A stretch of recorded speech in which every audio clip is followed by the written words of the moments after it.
Good afternoon. My name is Specialist Aultman, and today I'll be giving you a brief over different leadership styles. This brief is unclassified. Before we get started, I'm going to go over the risk assessment. Risk assessment is low. We're in an indoor environment. We do have some power cables, chairs, and tables. Just watch your step if you choose to move about the class. In case of a fire, we'll move outside, get information, and get accountability. 3 leadership styles that I'll be going over today are autocratic, laissez-faire, and democratic/participant.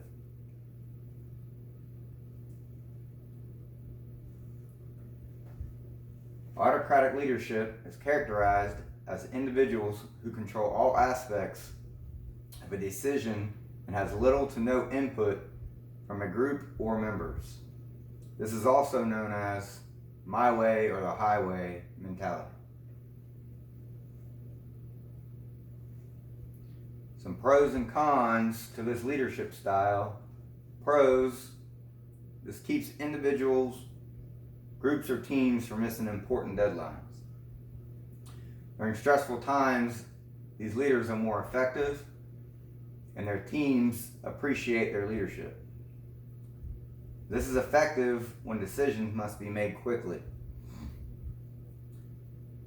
This leadership style prevents businesses from becoming stagnant due to poor organization or lack of leadership. The cons to this style: modern employees may not react well to this leadership style. It says this can be discouraging or have disregard to group input. It also can hurt morale and can lead to resentment. It ignores creative solutions and expertise from subordinates. A couple of famous leaders who used this style were Queen Elizabeth I, who quoted, "I myself will take up arms. I myself will be your general, judge, and rewarder." She made very strong decisions on her own, and she led her army at the Battle of Tilbury, where she saw victory over the Spanish Armada. General George Patton was another famous leader who quoted, "Lead me, follow me, or get out of my way." He was well respected, and he respected his subordinates. He kept calm and made difficult decisions during World War I and World War II. Types of businesses that benefit from this leadership style are manufacturing companies, military, restaurants, companies with aggressive sales quotas, such as Wall Street bankers, real estate, and high-end companies.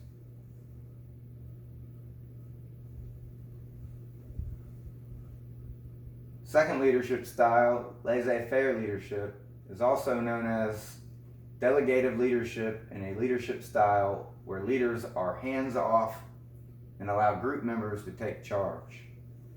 Also known as allow-to-do style.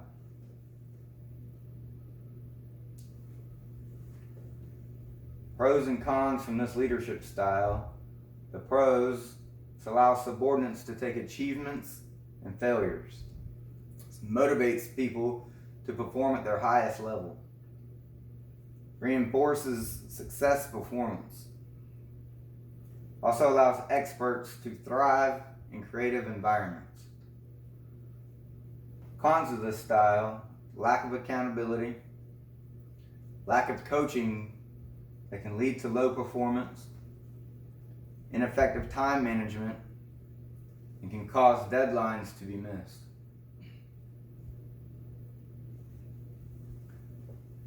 A famous leader who used this style was former President Ronald Reagan, who quoted, "Surround yourself with the best people you can find, delegate authority, and don't interfere as long as the policies you've decided upon are being carried out."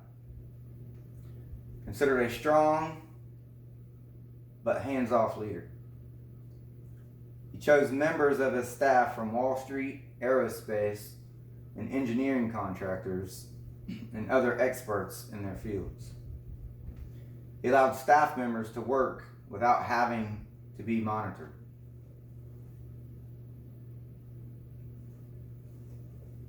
Types of businesses that benefit from this leadership style are startup companies, advertising firms, research and development, product design, and art-based companies such as jewelry or glassblowing.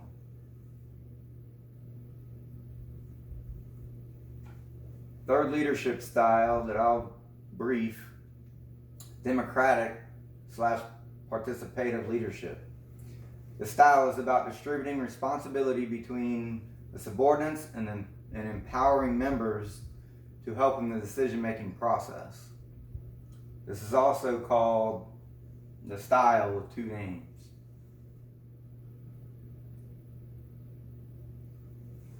Two famous leaders that use this style.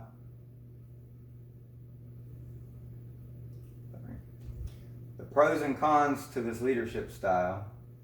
The pros, to increase productivity. Team collaboration increases creativity. Subordinates have stronger commitment to performance. This gives subordinates a sense of empowerment and job satisfaction.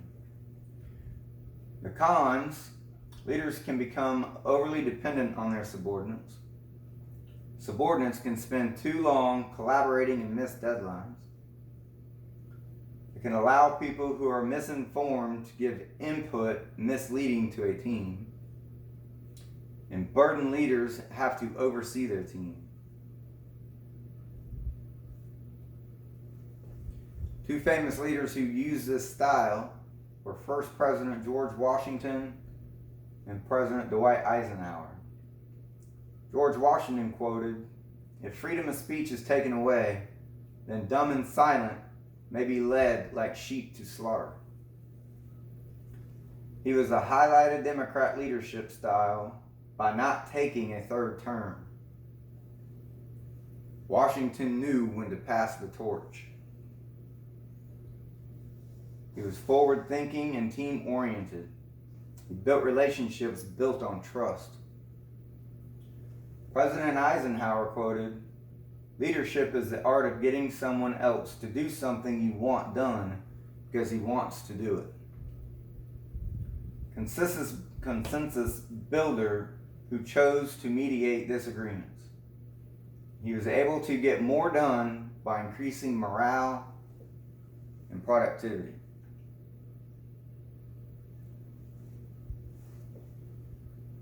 Types of businesses that use this style: nonprofit organizations, PTA boards, management consultants, universities, information and technology companies, hospitals, and pharmaceutical labs.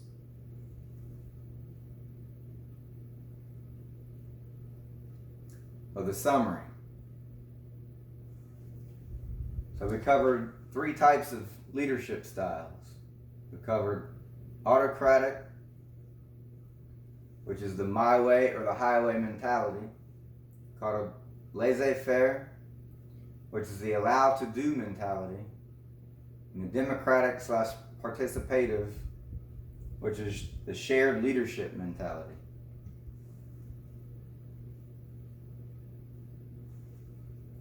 This time, do I have any questions about the 3 leadership styles that I went over?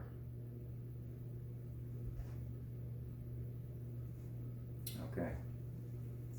If you have no questions for me, this concludes my brief, and I thank you.